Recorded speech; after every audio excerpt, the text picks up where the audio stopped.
Good morning to each one of us. Can you greet your seatmate? Good morning. Happy Lord's Day po sa ating lahat. And in connection to our discussion this morning, pwede mo bang balikan yung binati mo ng good morning kanina with a twist? Patiin mo siya with a twist. Ganito. Good morning, my blank sister, my blank brother. Yung blank, i-fill in nyo ng isang word na nagdi-describe sa kanya. For example, good morning, my loving brother. Good morning, my handsome brother. Okay, can you greet your seatmate?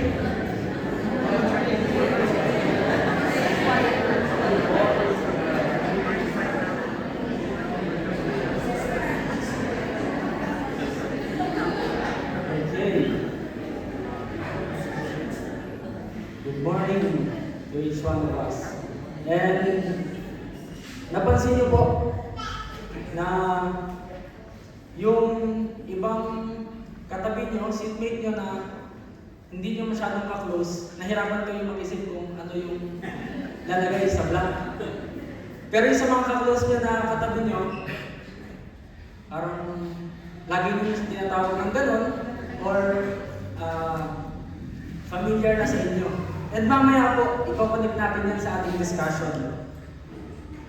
And this morning, ay magsistart tayo ng ating series for this month in connection pa rin sa ating annual theme na Living a Godly Legacy.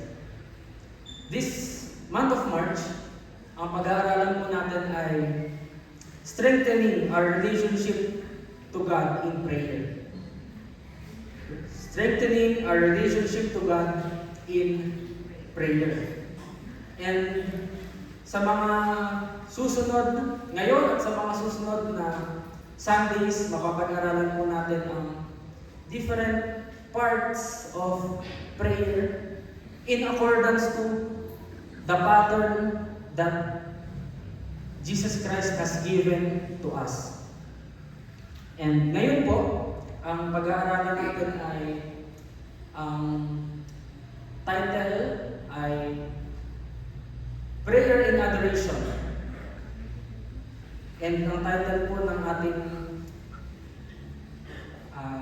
message for this morning ay Worshiping God through Prayer. And makikita po natin ang ating passage sa Book of Matthew. Matthew chapter 6, verses 9 and 10.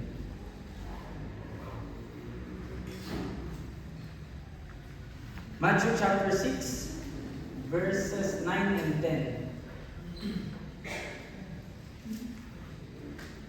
Sige po, pakibuksan po ang ating Bibles sa Matthew chapter 6, verses 9 and 13. Makikita po yan sa New Testament.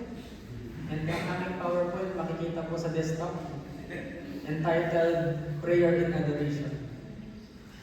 Okay. Sabay-sabay po natin basahin kahit anumang version ang meron kayo.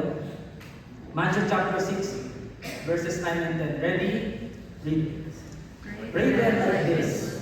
Our Father in heaven, hallowed be your name.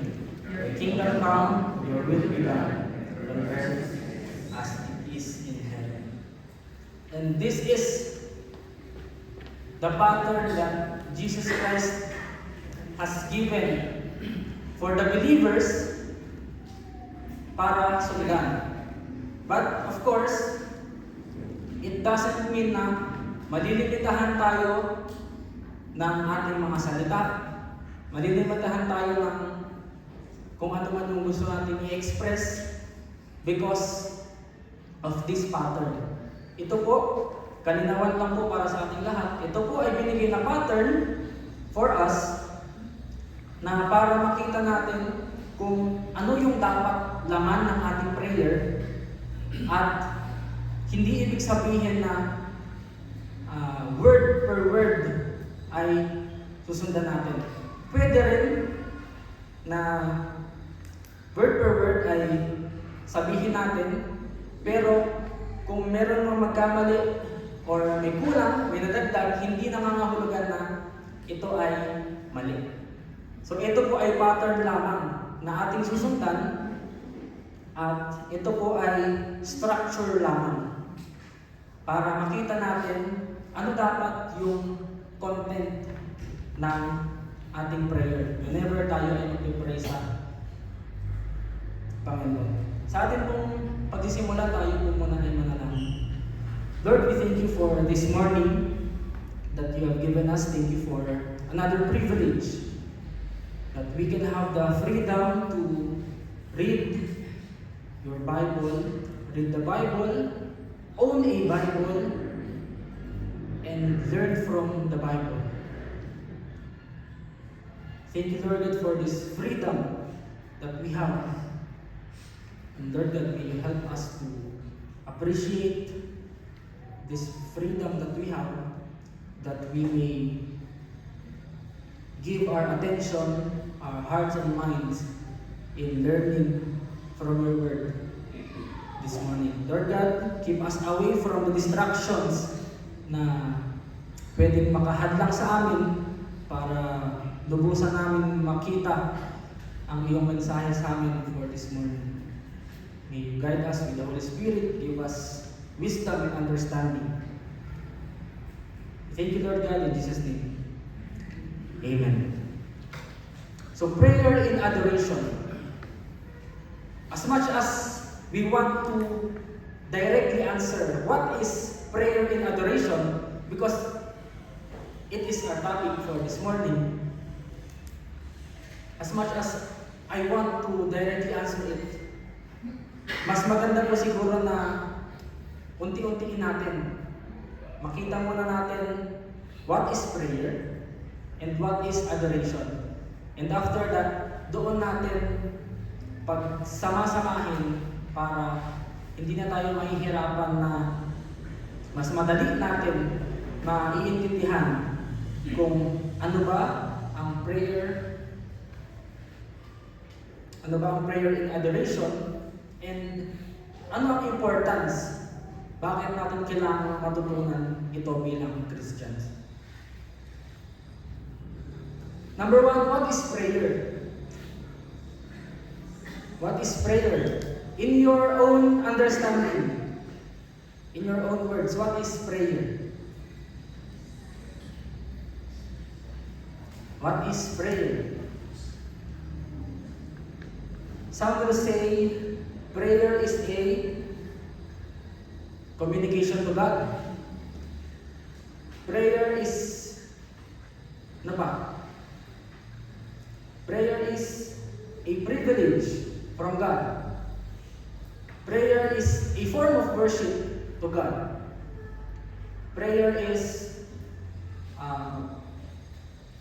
saying our concerns to God. Making petitions to God. But let's try to see dito sa scripture, ano ba ang sinasabi ng Bible about prayer? According to the scripture, prayer is unintentional, one-way communication to God. Prayer is unintentional, one-way communication to God. Bakit siya naging intentional? Bakit siya naging one-way? Bakit siya naging communication? Makikita po natin yan sa original meaning or original translation ng word na pray. Pag sinabi pong pray, in Greek, it means it is the act of coming unto God and expressing yourself before Him. It is never God expressing Himself to us. Ang word na prayer po ay nag-originate sa Greek word, sa Greek translation niya wherein it means coming unto God, not God coming unto us. It is expressing yourself before Him and not Himself expressing Himself to us. Ito po kasi ay isang direction lang. It is a one-directional gesture. Ang meaning niya in Greek is hindi, vice versa. Ito po ay one-directional at ito po ay nangangahulugan na tayo papunta sa Panginoon. Ang ating salita, ang ating mga gustong i-express papunta sa Panginoon. Pero, hindi po nangangahulugan niya na hindi pwedeng mag-communicate si God sa atin. Baka po sabihin niya na salita lang pala tayo ng salita, wala tayong natatanggap pabalik. Sabihin natin yung concerns natin, wala palang paraan para malaman yung sagot. Hindi po. Ang gusto po natin i-explain ay hindi natin pwedeng sabihin na prayer is a two-way communication.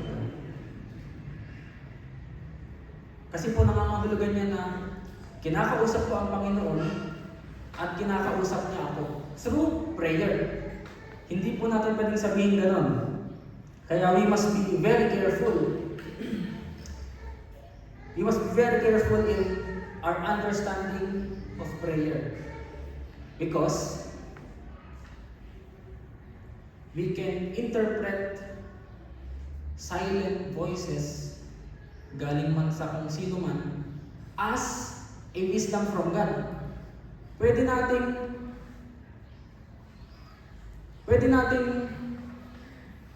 ma-deceive. Pwede tayong ma-deceive na yung narinig natin sa ating utak, sabihin natin agad, ay, ito yung wisdom ng Panginoon. Pag tayo ay nag-pray, linawin po natin. Sabi natin kanina, hindi po imposible na tayo ay kakausapin ng Panginoon pabalik. Tayo po ay kakausap sa Kanya through prayer, and siya naman po ay makikipag-communicate sa atin sa dalawang paraan. Medyo technical po pero mahalaga natin malaman dahil I believe it is also my responsibility kung meron mang incorrect perspective, understanding about prayer, andito na tayo sa daanan na rin natin. When God communicates something to us, it can come in two ways, in two methods. Una, through the scripture. Makikita po natin sa 2 Timothy chapter 3, 60 to 17, and 2 Peter chapter 1, verse 3. Sabi po dyan, all scripture is breathed out by God and profitable for teaching, reproof, correction, and for training in righteousness. Tignan niyo po sa verse 17. That the man of God may be complete. Complete as in wala nang hahanapin pang iba. Wala nang kulang. Yung scripture ay may kakayahan na may consider ang tao na complete. Of course, kung magiging faithful tayo sa pag-aaral ng salita ng Panginoon. Equipped for every good work. Sabi po dyan, posibleng maging kompleto at wala nang kakailanganin pa ang isang tao kapag siya ay puspos ng scripture or maalam sa scripture, faithful sa pag-aaral ng salita ng Panginoon. Also sa 2 Peter chapter 1 verse 3, His divine power has granted to us all things that pertain to life and godliness. So kung meron tayong kakailanganin, wisdom about sa buhay, about sa kung paano magiging maayos ang ating relasyon sa Panginoon, ano yung mga dapat nating sundin para makonsider tayo na godly, Christ-like, makikita din po natin lahat ng ating kailangan para mangyari yan sa Scripture. Diyan po i-reveal ng Panginoon. Kung meron man tayong prayer about wisdom, pwede pong i-reveal ng Panginoon through Scripture. Kung meron tayong prayer request na nangangailangan tayo ng kasagutan, pwede pong sagutin ng Panginoon through Scripture. Paano naman kaya yung mga practical na bagay? Paano naman yung mga bagay na nangyayari ngayon na hindi nangyari dati? Diyan po papasok ang spiritual discernment. Ang pangalawa po, na panggagalingan ng sagot ng Panginoon sa atin when we pray ay ang Holy Spirit na nasa atin. Ang Holy Spirit na nananahan sa atin, mga believers. In John chapter 14 verse 26, but the Helper, the Holy Spirit, whom the Father will send in my name, He will teach you all things. He will teach you, pwede natin i-translate everything, and bring to your remembrance all things that I said to you. Dito po papasok ang spiritual discernment. Ang pagkilos po ng Holy Spirit ay pwede rin sa paraan na magbibigay ng wisdom ng Panginoon sa atin.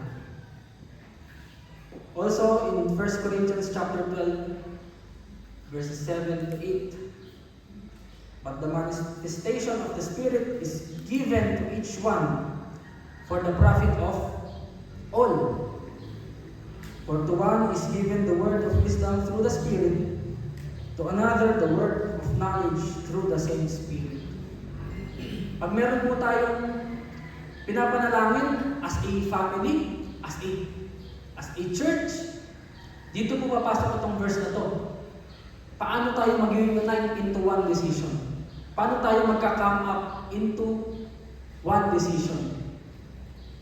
The same Spirit that will speak to you, the same Spirit that will speak to every one of us. Only if we will be discerning enough. Ito rin po, trivia lang, na bakit nagkakaroon ng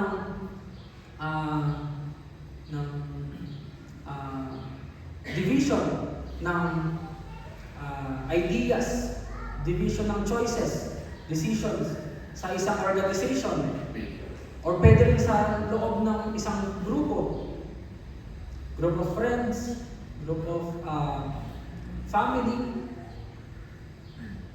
or even sa church. Dahil yung iba nakikinig sa Holy Spirit, yung iba nakikinig sa hindi ko alam kung anong spirito. Sinong spirito pinapakinggan nila. Kaya nagkakagulo, nagka-clash. Pero dito sinabi, if you will discern the Holy Spirit, the wisdom from the Holy Spirit, whenever we pray, we will always come up into one decision, into one answer. Because it is the Holy Spirit who will speak to us. If we will pray as a church, let us be discerning sa answer ng Panginoon through the Holy Spirit. Doon tayo magkakaroon ng unity sa isang answer. Dito ba makikita natin sa dalawang ito na ito lamang yung posibleng panggalingan ng sagot ng Panginoon whenever we pray. May sasabihin po tayo na, paano pag nag-pray ako ng tutulong sa akin pero ang sagot ng Panginoon yung kapatiran. Ang sagot ay yung kaibigan ko. Ang sagot ay yung church member natin. Yan din po ay working ng Holy Spirit sa kanila para dalhin sila sa atin para tulungan tayo. Yan po ang prayer as a one-way communication to God. An intentional communication to God. Bakit po intentional? Dahil ito po ay nagre-require ng gesture. Ito po ay nagre-require ng effort. Prayer is an intentional one-way communication to God. Pero sige, baka may magsasabi pa na, Pastor, scripture lang ba talaga at Holy Spirit ang pwedeng panggalingan ng sagot ng Panginoon sa ating panalangin? Paano nung nag-pray si Elijah dati? Nung sa Old Testament, nag-pray si Elijah, paano sumagot ng Panginoon sa kanya? Sa pamamagitan ng isang silent whisper. Nadinig niya ang bulong ng Panginoon. Paano naman nung si Apostle Paul, bago siya maging Apostle Paul, si Saul ay naglalakad sa road. Ito yung nangyari sa road to Damascus. Mayroon siyang nakitang liwanag at kinuusap siya nino ng Panginoon. Paano natin i-explain ito? Kala ko ba sa scripture and sa by the Holy Spirit lang pwedeng sumagot ng Panginoon? Dapat po na maging aware tayo whenever we study the Word of God. Meron pong mga passages na ito lamang ay descriptive at meron ding mga passages na prescriptive. Ano bang ibig sabihin niyan? Meron pong mga passage na sinulat sa Bible para lang mag-describe ng something na nangyari. Example nito, yung David and Goliath. And pati yung si Daniel in the lion's den. Kung i-apply natin yun sa sarili natin, paano? Dapat daw para masubukan yung faithfulness ko sa Panginoon. Pagpakulong ako sa kulungan ng leon, doon ko matitesting. Ganun ba? Dahil itong mga passages na to ay isinulat para lang i-describe paano kumilos ang Panginoon sa kanila sa sitwasyon nila. Tayo po ay kukuha lang ng mga principles at ng mga bagay na makakapag-describe sa kakayahan ng Panginoon sa mga pangyayaring yun. Pero hindi nangangahulugan na dapat din natin mismong sundin yung mga bagay na yun. Dahil in the first place, hindi naman sila command para sa atin. Hindi naman sila command para sa mga believers. Ito po ay specific na nangyari lamang para doon sa mga tao na pinili ng Panginoon ng time na yun. Meron naman po yung mga prescriptive passages. Ito po yung mga passage na nagtuturo ng mga bagay na dapat mangyari. Dito po papasok yung mga commands, yung commandments. Kung ang passage po ay nagsasabi na ito ang dapat gawin ng mga believers kasi ito yung ginawa ng mga believers dati, especially in the New Testament, we are to take it as a command to obey. Such as, love your neighbor. Ginawa yan ng mga early believers. And ito ay command para sa mga believers, hindi lamang para sa isang specific na tao. Kasama dyan yung pray without ceasing.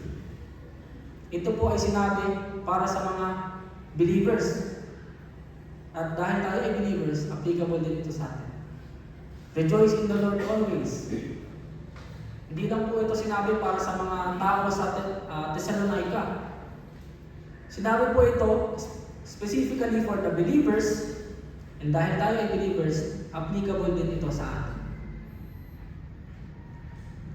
At yung nangyari kay Apostle Paul at kay Elijah, ito po ay descriptive passages na specifically nangyari lang sa kanilang mga buhay. At hindi natin dapat i-take as dapat mangyari din ngayon.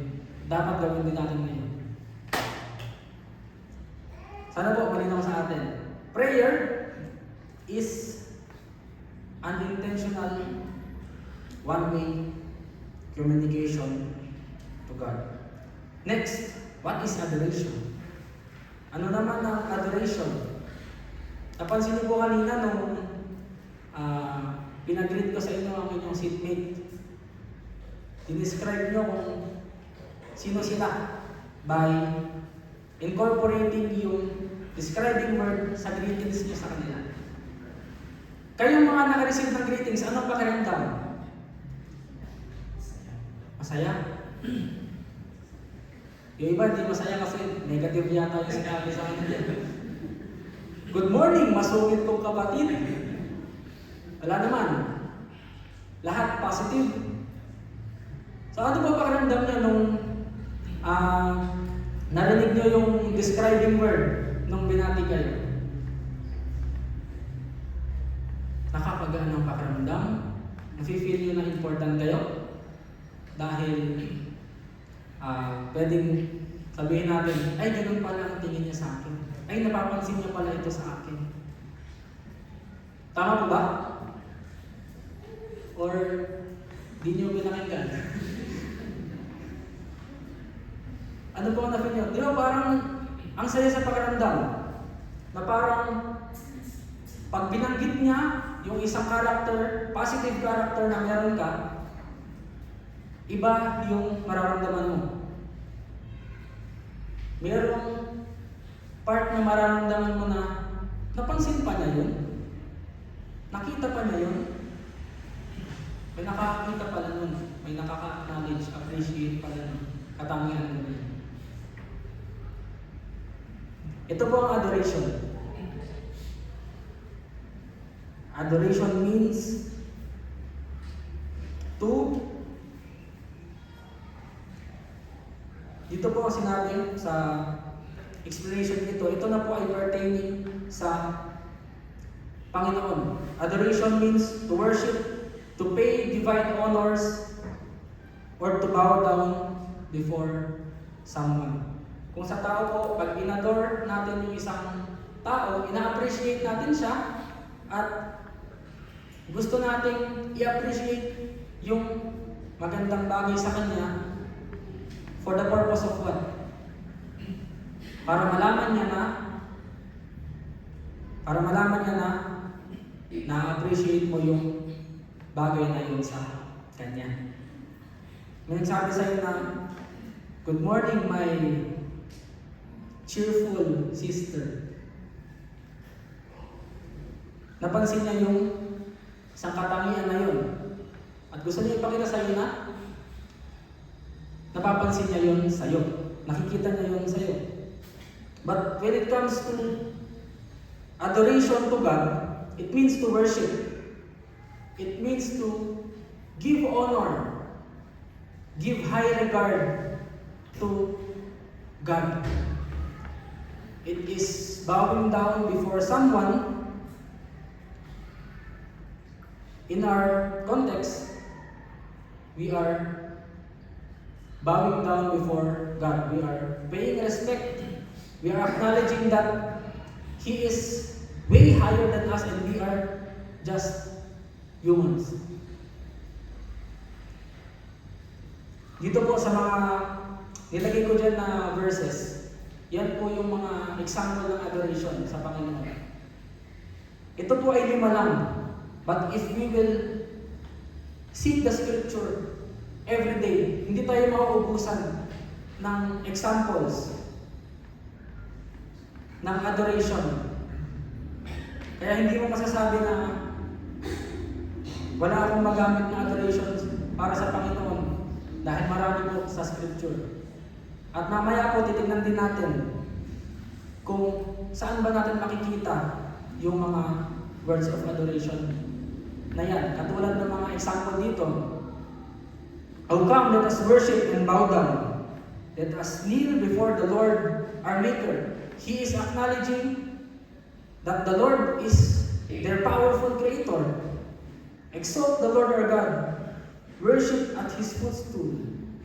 Holy is He. He is acknowledging the holiness and the authority of God. Praise the Lord. Praise God in His sanctuary.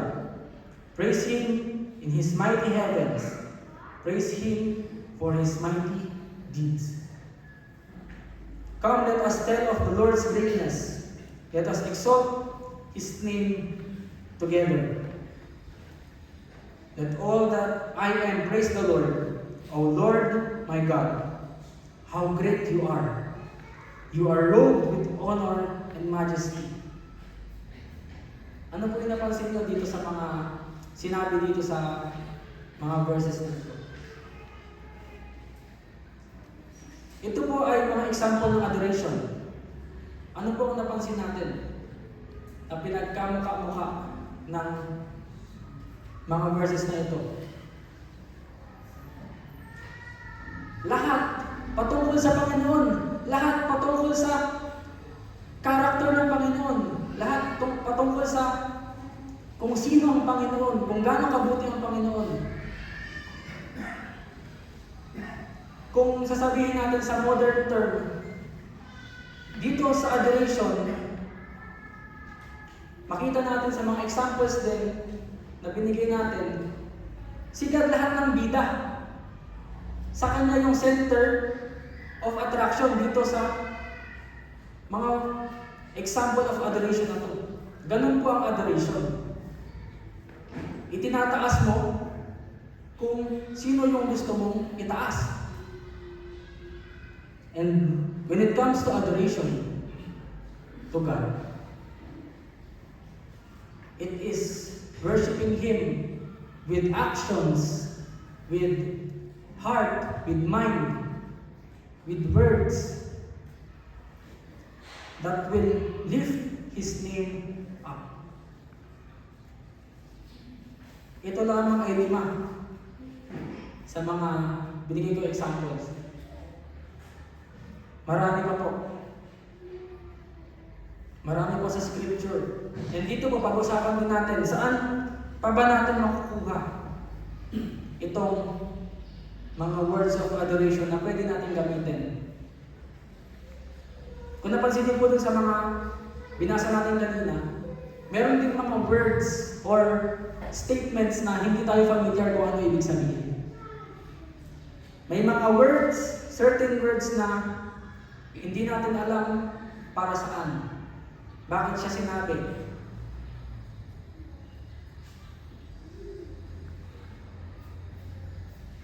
And dito po, makikita natin sa scripture ang mga words of adoration na pwede natin gamitin.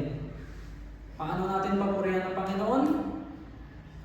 Paano natin i-adore, i-lift up ang pangalan ng Panginoon? By reading the scripture. Dito po sa scripture makikita natin ang mga katangian ng Panginoon. Paano siya kumilos sa mga buhay ng mga tao sa Bible. For example, how God delivered Israel from their enemies. He is the powerful God.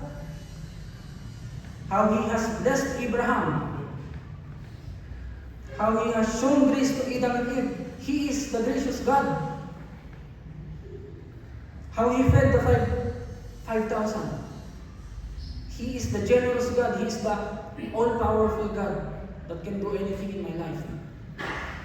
Nakikita niyo po, by reading the scripture, mas nakikilala natin ang Panginoon at mas nalalaman natin kung paano natin siya papurihan sa pamamagitan ng mga pinapakita niya sa mga kanyang ginawa in the scripture. Kung paano niya ni-restore si Apostle Paul. He is the forgiving God. He is the gracious, merciful God. And how He generously gave His Son to forgive our sins so that we can have eternal life. And for us to be able to live a new life for Him. He is the God who restores people.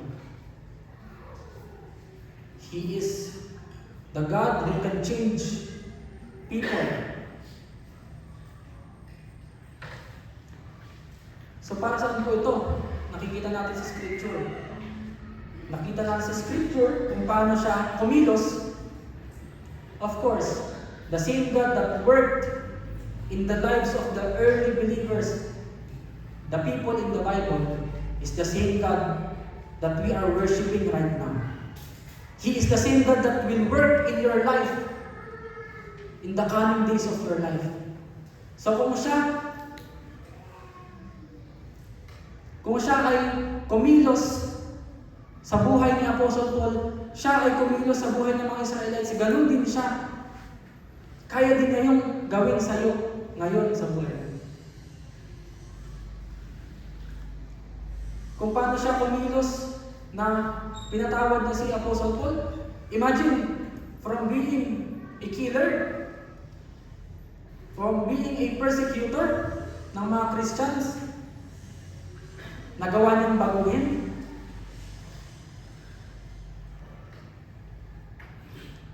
So pag nalaman natin yan, when we feel hopeless about our relative, our loved ones, na parang, Lord, parang wala nang pag-asa to. 5 years ko na pinag-pray to. Wala pa rin pagbabago.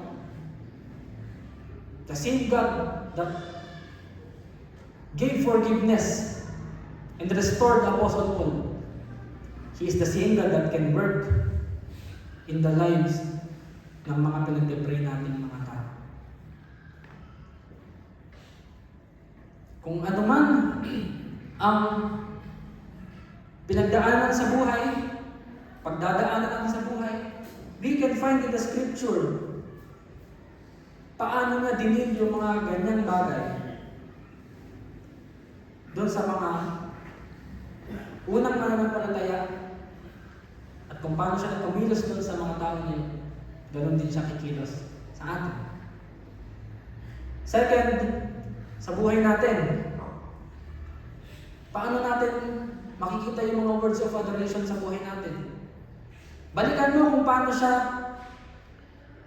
kumilos sa buhay mo these past days. Ano ang ginawa niya sa'yo this week?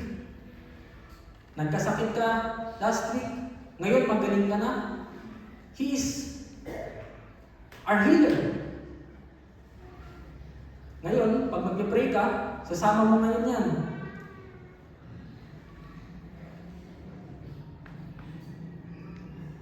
Kung paano siya tumugon sa iyong mga panalangin, pwede mo rin isama yan sa iyong prayer of adoration. Makikita natin sa kung paano kumikilos sa buhay natin ng Panginoon. For example, meron kang problemang pinagdaanan. Hindi mo alam kung paano malulusutan. But God worked in your life. And doon mo makikilala ang Panginoon by Him helping you sa situation na yun. Kung siya ay kumilos sa buhay mo, kung paano siya kumilos sa buhay mo, doon mo hugutin kung paano mo siya papapurihan. Kung hindi mo alam, nung mga nakaraang araw, hindi mo alam kung saan kukuha ng panggastos, binigyan ka ng Panginoon, Thank the Lord. Thank you, Lord, you are my provider. I praise you, Lord, because you are my provider. You are my healer. You are my problem solver. You are my ever-present help. Kung ano yung bagay na tinugon sa'yo ng Panginoon, pwede mong paghugutan yun. Yun ang paghugutan mo ng words of adoration na pwede mong gamitin whenever magpe-pray ka. And also, makikita din natin, makakahanap din tayo ng words of adoration sa ating kapaligiran. Look at the creations. Makita mo yung bundok na hindi mo alam paano na-form. Mapapasabi ka na lang na, Lord, wow. You are the powerful God. You are the all-powerful God. You are our beautiful and wise Creator. Yung iba sinasabi pa, you are the greatest engineer and architect. Sa mga nakikita natin sa paligid, pwede natin panghugutan ng words of adoration na pwede natin gamitin sa Panginoon. Sa mga recent crisis na nangyari, paano na-solve? Paano niresolve ng Panginoon? Pwede rin natin panghugutan ng words of adoration na pwede natin gamitin. So makikita natin the scripture sa buhay natin and sa mga nangyayari sa paligid natin. And how can we worship God? Through adoration. Dito na po papasok yung ating sagot sa tanong, what is prayer in adoration? How can we worship God through adoration? First is by appreciation of what He did. We are remembering His qualities, remembering His work in our lives, and also in the lives of the people in the Bible. Sabi natin kanina, He is the unchanging God. Kung paano niya protektahan ang mga Israelites, ganun din niya tayo protektahan ngayon. Because He is the unchanging God. He is the faithful God. Kung paano siya nag-provide nung ang Israelites nasa wilderness, paano siya nag-provide? Paano niya sinamahan ang mga Israelites? He is the faithful God. He is the eternal God, all-knowing, ever-present, loving God.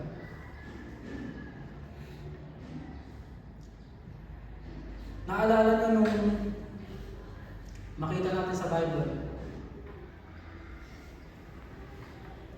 si Abraham, hindi siya magkaanak.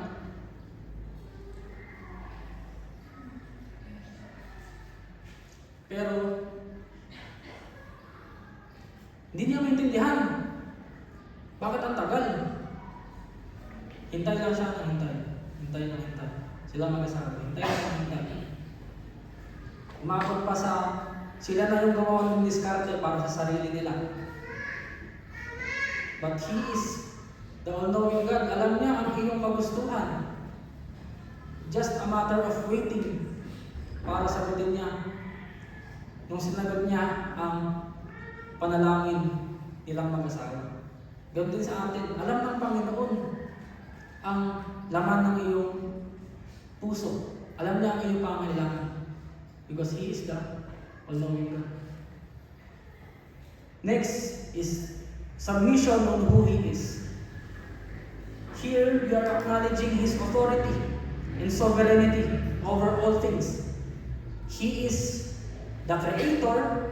He is the supreme authority of everything. He is the righteous God. He is the holy God. Perfect, wise, just. And higit higit sa lahat, living God. So kung ano man ang mangyari sa mundo, ano man ang mangyari sa akin, I know He is the perfect, just, wise, and living God. Ano man ang mangyari sa akin, alam niya. Ano man ang mangyari, maging resulta, ako ay magtitiwala, ako ay magsasubmit. Because I know He is the living God who is responding to my concerns. And He is wise enough, just enough, para pangyarihin yung mga dapat mangyari according to His will. Third is conviction of what He can. Here we are believing firmly on His capabilities and willingness to respond to us. Ito po yung matinding pagkakumbinsi sa ating sarili na ang ating Diyos ay Almighty. He is all-powerful. He is caring, merciful, gracious, generous. He is more than capable to answer my needs.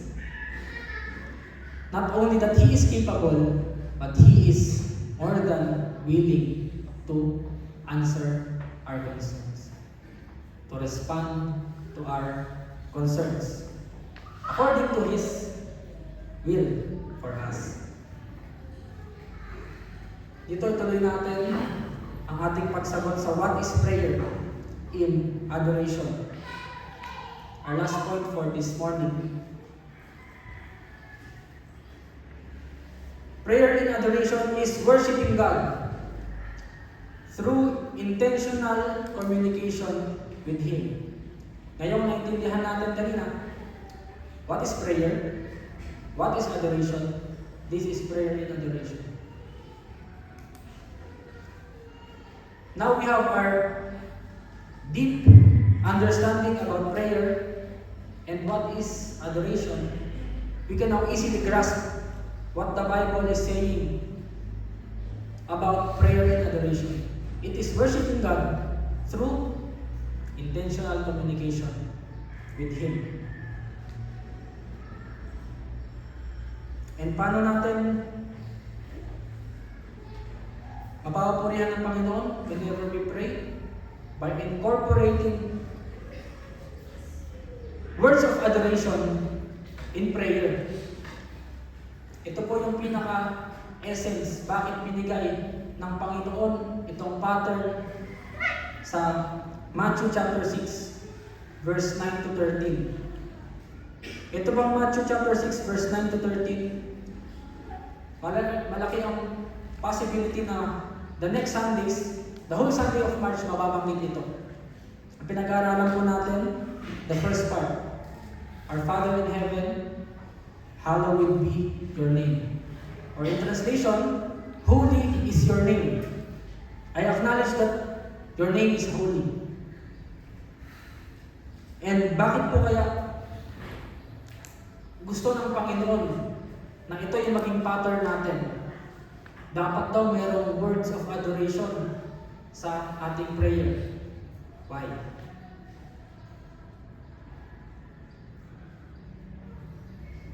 Why? Because prayer in adoration, in giving adoration to God, when we pray, we want to put emphasis on God. We want God to be the very highlight of our worship. Kanina nakita niyo yung examples. Lahat doon sa passages na yun, patungkol sa Panginoon. Lahat patungkol sa kabutihan, kagandahan ko ng Panginoon. Lahat Panginoon ang bida doon sa adoration. So in prayer and adoration, gusto natin na si God ang maging highlight whenever we pray. Ang nangyayari po kasi kadalasan, ito po, napakagandang reminder sa atin. We must include words of adoration whenever we pray. Bakit? Madalas nakakalimutan natin. Tungkol pala kay God ang prayer. Ang prayer pala ay worship. Bakit patungkol lahat sa pangangailangan mo? Bakit lahat patungkol sa kung ano yung gusto natin? Nagiging tayo yung emphasis ng ating prayer.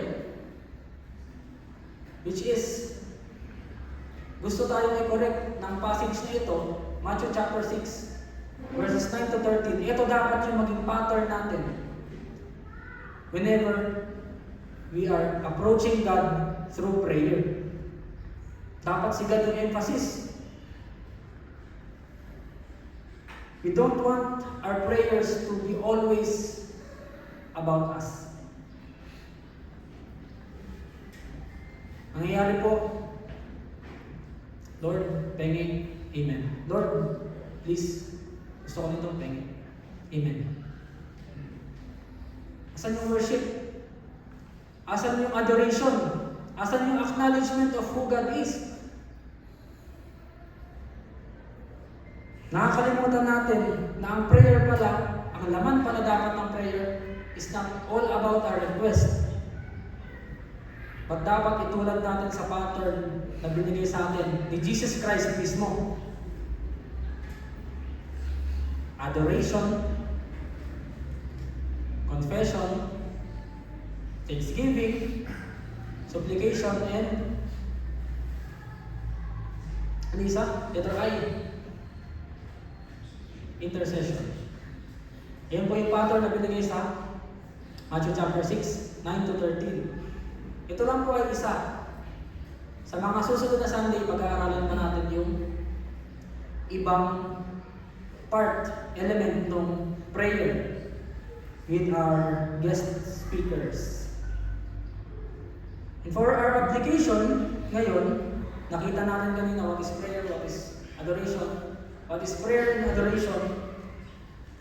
Ang prayer pala dapat si God pa rin ang center. Dapat hindi lang puro hingi. Dapat ang laman ng prayer hindi lang puro tungkol sa atin. Hindi puro tungkol sa ano yung gusto natin. Tanong, ilang beses ka nag-pray sa isang araw? 3. Wow, faithful. Breakfast, lunch, dinner. Ilang beses ka nag-pray? 5. Wow. May 2 merienda. Pero, kailan po yung huling time na nag-pray tayo? Na nag-worship tayo sa Panginoon by adoring Him. By worshiping Him through words of adoration. This is the pattern that God, Christ Himself, wants us to follow. And now, how can we apply all that we learn? Dedicate a time for prayer. Ang nangyari po minsan, kaya yung prayer natin ay nagiging maiksi lang, kadalasan tungkol lang sa ano yung kailangan natin dahil gipit tayo sa oras. Nararush tayo dahil sa oras. Dahil minsan sinisingit natin siya sa mga ginagawa natin. Minsan, ginagawa natin yung prayer sa oras na tayo ay may ginagawa rin. So if we dedicate a time for prayer, we can have longer time to worship God. Longer time to think of words of adoration that we can use to worship Him. Pangalawa, practice audible prayer. Meron pa rin possibility na kahit 5 years ka ng Christian, 10 years ka ng Christian, hindi pa natural sa'yo sabihin ang words of adoration. Yung simpleng pagtawag lang ng Lord, hindi pa maging natural sa atin. Bakit? Kasi hindi natin napapractice. Hindi natin laging sinasabi. Sinabi natin, for example, nag-pray tayo ngayon. Our Heavenly Father, You are the merciful, the all-knowing and loving God. Itong mga bagay nito, posibleng hindi pa natural sa atin sabihin. Minsan, may time pa na nag-hesitate tayo sabihin dahil hindi natin feel sabihin naturally. So if we practice audibly in your dedicated time for prayer, you can be used to using words of adoration, incorporating words of adoration, words of worship in your prayer. Number 3, include in your prayers how God revealed Himself to you recently.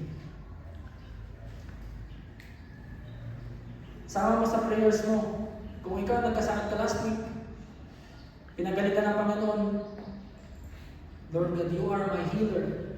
You are the great physician. You are the great doctor that healed me. Words of adoration that we show our appreciation of the power of God. Therefore, we lift up His name. Number 4, lead yourself in spontaneous prayer when possible. Kung kanina, meron kang dedicated time. Ngayon, aside from having a dedicated time for prayer, maging practice din natin na kung tayo ay may maliit na bakanting oras, pwede natin gamitin sa prayer. Pwede natin gamitin sa pag-worship sa Panginoon. Doon pala sa mga bagay na yun, sa maliliit na minutes na yun, pwede pala natin i-worship ang Panginoon. Yes po. Number 5, find and commit yourself to avenues where you can worship God through prayer. Hanap ka ng mga avenues. Ano itong mga avenues na ito? Mga gathering, mga activities, mga happenings, events, where you can practice and you can take the privilege of worshiping God through prayer. Napakadaling example, prayer meeting. Kung madalas ka sa prayer meeting, practice mo na makipag-usap sa Panginoon naturally. And commit yourself in these avenues. Kung maintindihan lang natin that these activities, prayer meetings, fellowship, Bible studies, nagpipray tayo dyan. Especially prayer meeting. Kung maintindihan lang natin na yung bagay pala na yan ay time for worship. Pag pumunta pala ako dyan, pwede ako mag-worship sa Panginoon. Pag naintindihan natin yan, siguro ganito rin tayo karami sa Wednesday. Pag nalaman mo na, napaka-special pala ng time, mga pagkakataon na minsan lang nangyayari na makakapag-worship ako sa Panginoon through prayer. Even sa inyong mga bahay.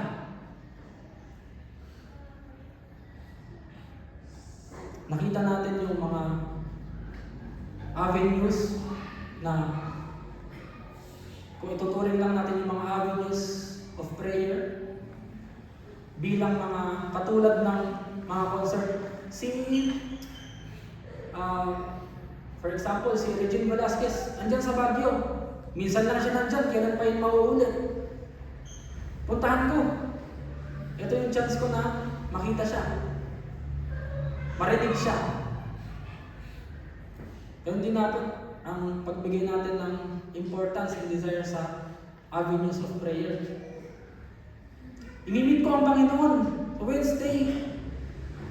Pwede kong mapapurihan ang Panginoon through prayer.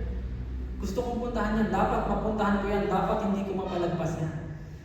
Dapat po, ganyan ang maging mindset natin. Now that we know that prayer is a form of worship by submitting to God and appreciating His goodness, His character, let's consider these avenues where we can worship God through prayer. Important, a must to us.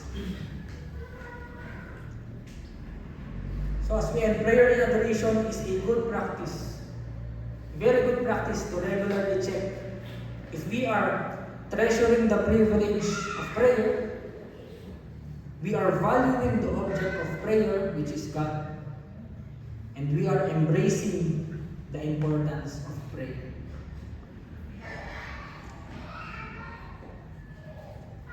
I hope and pray that we will have the desire. The Lord will give us the desire to seek and find words of adoration where we can worship Him.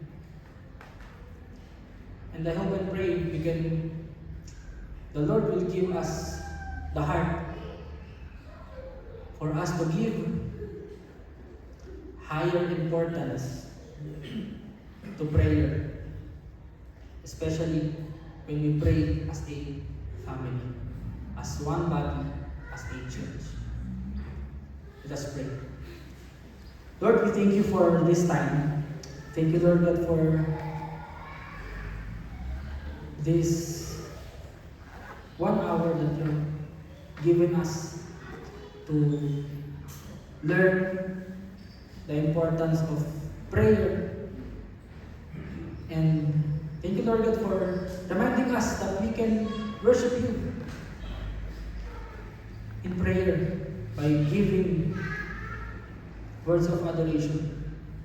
Lord God, help us mold our hearts and minds so that we can give much importance to prayer, especially praying as how you designed the church, how you designed the body of Christ, which is to unite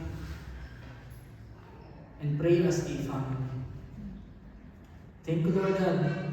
Bless your word in our hearts and minds. In Jesus' name, amen.